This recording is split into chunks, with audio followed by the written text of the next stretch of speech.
Sayang ang manok. Nay nangutanan ako kung unsa jud importante sa pagbreeding. Sa ako idea, ang importante jud sa pagbreeding na makakuha ka og nindot nga bloodline. Kay sa panahon karon, daghan na kay nga nindot nga manok. Ang ato lang yung kwao na kung magbreeding ta na makakuha kag bloodline na taas og win rate. Kay karon daghan na jud kayog mga breeder nga nawala ang ilang mga nindot og bloodline kay tungod kasigi og upgrade, kasigi og kuha og mga nindot nga manok.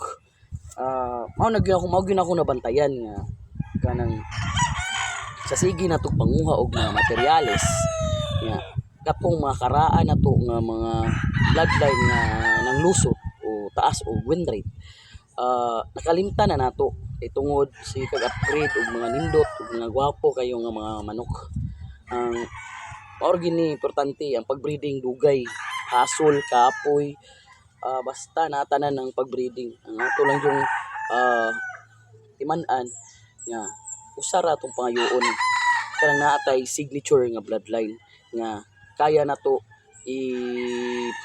ilaban sa mga dagko nga di jud ka mahadlok kay taas siya og win rate. Kung i-compare nimo sa mga dagkong farm sa na ilang mga mindset, nagbreed sila di gyud nila walaon kung asa tong pinakataas nga winning line sa ilang mga manok. Mao gyud na ang atong buhaton. Mo importante sa pagbreeding nga makakuha ka og bloodline nga taas og win rate.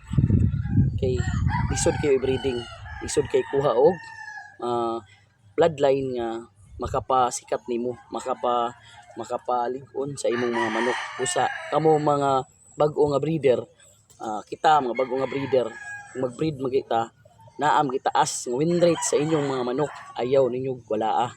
Bisan pag unsa pay kanindot inyong manok nga maabot sa inyong mga kamot, pero ayaw gitong wala ang mga win rate nga nakapasikat ug nakapadaog nimo. Kay mao na yung makatabang nimo para mosaka ang imong mga manukan. Sa mao to importante jud sa pagbreeding ang winning line. Sayang ang manok.